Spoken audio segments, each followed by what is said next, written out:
સુરતના ડુમસ સ્થિત સાયલન્ટ ઝોનમાં દારૂ અને ડ્રગ્સ પાર્ટી પર સીઆઈડી ક્રાઇમે દરોડા પાડ્યા હતા, જે મામલે એસઓજીએ વધુ એક આરોપીની ધરપકડ કરી છે। એસઓજીએ આરોપી મોહમ્મદ અયાઝ ફિરોઝ અહેમદ પટેલને ઝડપી પાડ્યો છે। અગાઉ ઝડપાયેલા આરોપીઓને પાર્ટી માટે મેફેડ્રોન ડ્રગ્સની વ્યવસ્થા કરી આપવામાં આવી હતી। વર્ષ 2024માં 20 ઓક્ટોબરે સીઆઈડી ક્રાઇમે ફાર્મ હાઉસમાં દરોડા પાડ્યા હતા। આરોપી અમિત યાદવે જન્મદિવસ હોવાથી ડ્રગ્સ અને દારૂ પાર્ટીનું આયોજન કર્યું હતું, જેમાં 3થી વધુ મહિલા સહિત અન્ય આરોપીઓ સામેલ હતા। સામાન્ય રીતે દારૂનું દૂષણ અટકાવવાનું કામ પોલીસ વિભાગનું હોય છે, પરંતુ પોલીસ કોઈ કાર્યવાહી ન કરતા બનાસકાંઠાના ડીસામાં દારૂની બદીને નાથવા અનોખું બંધારણ તૈયાર કરવામાં આવ્યું છે। ઢોવા ગામે દારૂની બદી એટલી હદ સુધી પ્રસરી ગઈ કે ગ્રામજનો ત્રાસી ગયા છે।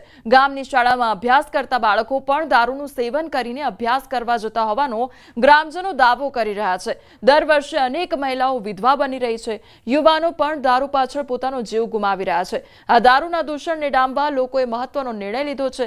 જો કોઈ દારૂનું વેચાણ કરશે તો તેને 11,000નો દંડ ફટકારવામાં આવશે, તેમજ સામાજિક બહિષ્કાર કરાશે। બહારથી કોઈ ગામમાં દારૂ વેચાણ કરવા માટે આવે તો 51,000નો દંડ ફટકારવામાં આવશે। સાથે જ મુંડન કરી ગધેડા પર બેસાડી વરઘોડો પણ કાઢવામાં આવશે। કોઈ દારૂનો નશો કરશે તેનો પણ સામાજિક બહિષ્કાર કરાશે।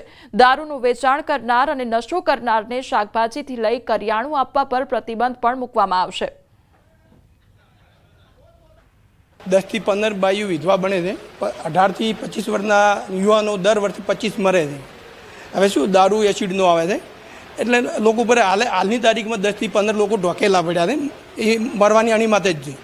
એટલે એ જોઈને અમારે થોડું એના માટે આ પગલું અમારે ઉપાડવું પડ્યું કે જો બહારથી વેચવા કોઈ વ્યક્તિ આવશે તો એનો 51,000 દંડ, અને જો ગામનો ઈસમ કોઈ વેચતા પકડાશે તો એનો 11,000 દંડ છે, અને ગામની અંદર એનો મુંડન પણ કરવામાં આવશે। પોલીસ જો અમને સાથ સહકાર નહીં આપે અને કોઈ કાર્યવાહી કરશે નહીં તો અમે જનતા રેડ પણ કરીશું। દારૂના કારણે ઢોવા ગામનું યુવાધન બરબાદ થઈ ગયું છે, ત્યારે બરબાદ થતા યુવાધનને બચાવવા માટે સ્થાનિકો દ્વારા પોલીસ સમક્ષ પણ અનેક રજૂઆત કરવામાં આવી હોવા છતાં પરિણામ શૂન્ય જોવા મળી રહ્યું છે। ત્યારે હવે દારૂની આ બદીને નાથવા માટે ગ્રામજનો પોતે જ આગળ આવ્યા છે, અને ગામમાં કોઈ પણ વ્યક્તિ દારૂનું સેવન કે વેચાણ કરે તેની સામે શિક્ષાત્મક પગલાં લેવાનો નિર્ણય કર્યો છે।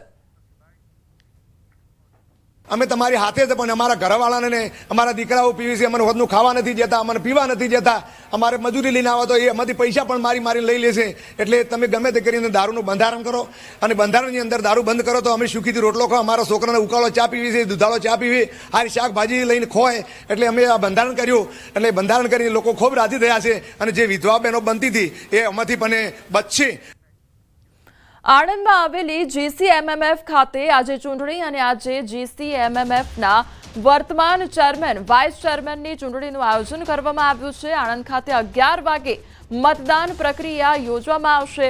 તો મતદાન પ્રક્રિયામાં રાજ્યની 18 ડેરીઓના ચેરમેન મતદાન કરશે।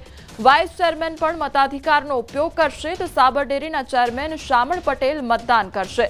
તો જીસીએમએમએફના વર્તમાન ચેરમેન અને વાઇસ ચેરમેન ટર્મ પૂર્ણ થઈ છે, ત્યારે આજે જીસીએમએમએફના વર્તમાન ચેરમેન અને વાઇસની ચૂંટણી આજે આણંદમાં આવેલી જીસીએમએમએફ ખાતે ચૂંટણી પ્રક્રિયા હાથ ધરવામાં આવશે, અને મતદાન પ્રક્રિયામાં રાજ્યની 18 ડેરીઓના ચેરમેન વાઇસ ચેરમેન મતાધિકારનો ઉપયોગ કરશે। તો સાબર ડેરીના ચેરમેન શામળ પટેલ, કચ્છની સરહદ ડેરીના ચેરમેન વલમજી હુંબલ કરશે મતદાન। આણંદની અમૂલ ડેરીના ચેરમેન વિપુલ પટેલ પણ મતદાન કરશે, અને બનાસ ડેરીના ચેરમેન શંકર ચૌધરી પણ મતદાન કરશે। મહેસાણાની દૂધસાગર ડેરીના ચેરમેન અશોક ચૌધરી પણ મતદાન કરશે। સુરતની સુમુલ ડેરીના ચેરમેન માનસી પટેલ પણ મતદાન કરશે। તો વલસાડની વસુધા ડેરીના ચેરમેન ગમન પટેલ પણ મતદાન કરશે। વડોદરાની બરોડા ડેરીના ચેરમેન દિનેશ પટેલ તેમજ ગોધરાની પંચામૃત ડેરીના ચેરમેન જેઠા ભરવાડ પણ મતદાન કરશે। આ તરફ આબાદ ડેરીના ચેરમેન મોહન ભરવાડ પણ મતદાન કરશે, અને ગાંધીનગર મધુ ડેરીના ચેરમેન શંકરસિંહ રાણા મતદાન કરશે। તો રાજકોટની ગોપાલ ડેરીના ચેરમેન ગોરધન ધામેલિયા પણ મતદાન કરશે। કલેક્ટર સાહેબના અધ્યક્ષ સ્થાને ફેડરેશનના ચેરમેન અને વાઇસ ચેરમેનની ચૂંટણી થશે। ફેડરેશનના બોર્ડ ઉપર 18 સંઘોના જે ચેરમેન, દૂધ સંઘોના ચેરમેન છે એ બોર્ડના સભ્યો છે, અને તેમના વચ્ચેથી જ ચેરમેન અને વાઇસ ચેરમેનની ચૂંટણી થશે।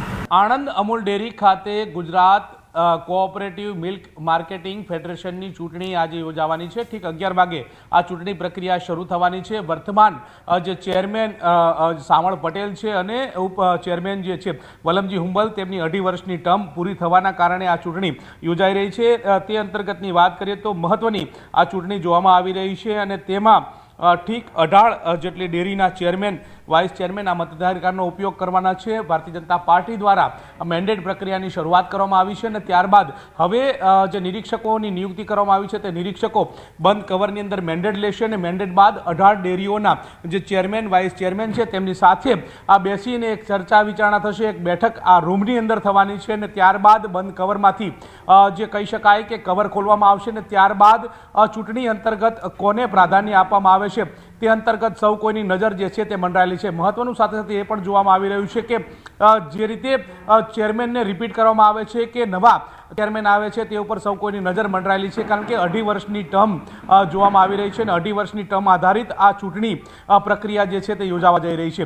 ત્યારે મહત્વના અને દિગ્ગજ નેતાઓ જે છે ત્યાં ચૂંટણીની અંદર મતદાન કરવાના છે. ઉત્તર ગુજરાત અત્યાર સુધી પ્રભુત્વ આપવામાં આવી રહ્યું છે, કારણ કે સૌથી મોટી ચૂંટણી જોવામાં આવતી હોય છે. સૌથી વધારે દૂધ ઉત્પાદનની વાત કરીએ તો તેમાં 54% જેટલો હિસ્સો જે છે તે ઉત્તર ગુજરાતની ડેરીઓનો હોય છે, જ્યારે અન્ય બાકીની ડેરીઓ જે 15 ડેરીઓ જે છે તેમનો હિસ્સો જે છે તે ઓલ ઓવર જોવામાં આવતો હોય છે. એટલે કે આ પ્રકારની સ્થિતિ જે છે તે જોવામાં આવતી હોય છે. ત્યારે હવે વાત એ પણ આવી રહી છે કે સૌરાષ્ટ્રમાંથી પ્રભુત્વ મળે અથવા તો ઉત્તર ગુજરાતમાંથી પ્રભુત્વ મળે તો નવાય નહીં, પરંતુ હવે વર્તમાન ચેરમેન સામળ પટેલ જે છે તે ઉત્તર ગુજરાતમાંથી આવે છે, તેમને રિપીટ કરવામાં આવે છે કે તેમના સ્થાને ભારતીય જનતા પાર્ટી નવા કોઈ ચહેરાને મેન્ડેટ આપે છે તે ઉપર સૌ કોઈની નજર મંડરાયેલી જોવા મળી રહી છે.